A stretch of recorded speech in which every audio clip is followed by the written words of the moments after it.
So throughout the 60s, 70s, 80s, 90s, NORAID raised funds for Republicans in Ireland.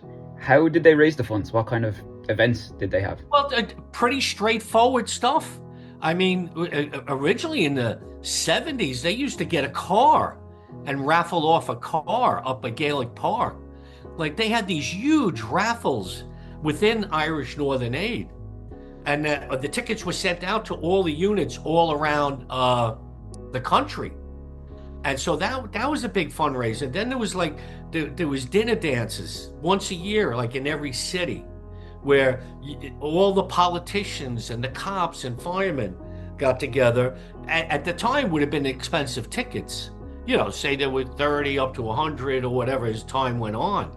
So there was fundraising like that. Then people would mail in money to the Irish Northern Aid office. And I mean, you know, money was coming in, but it ebbed and flowed with what was going on in Ireland. Like there would have been huge gaps where there wouldn't have been as much money. But then when the hunger strike hit, you know, and Bobby Sands died and he was a member of parliament, and what happened with Thatcher, you know, letting him die, that changed everything.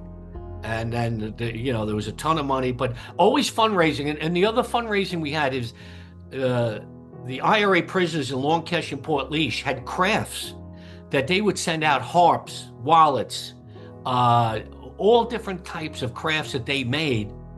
They were sent out to their families and then sent over to the States where we used them as raffle. So that was really big, having personal stuff coming out of Long Kesh that we could raffle off for the prisoners. And the other way that we raised money, people that were getting out of Long Kesh during the dirty protests and the blanket were sent to the States and went on tour around there and got huge publicity about what life was like in prison. So there was a lot of stuff going on, you know, to get the word out and stuff like that. It's funny. We knew more about what was going on in Long Kesh than anybody in the 26 counties. Because the guys getting out of Long Kesh, they weren't being interviewed by the BBC or RTE or anything like that.